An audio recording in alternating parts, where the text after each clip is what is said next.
Yan guys, luto tayo ng biko.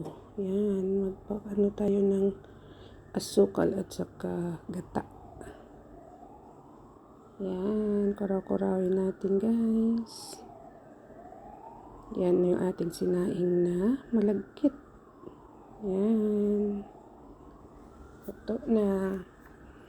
Tapos, pag okay na yung ating asukal at saka yung gata, yan, ilagay na natin yung ating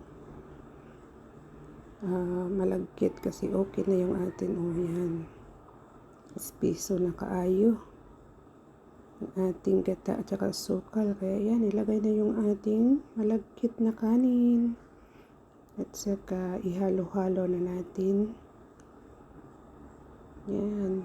Pero bago nyan, nilagyan ko yung aking sinaing ng konti lang na asin para hindi siya masyadong matamis ba. Tapos yung aking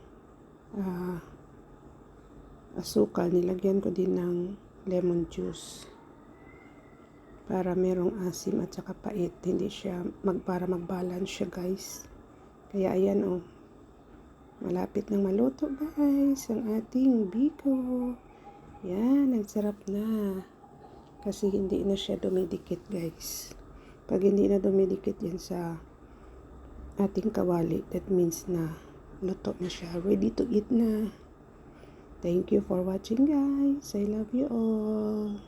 Bye.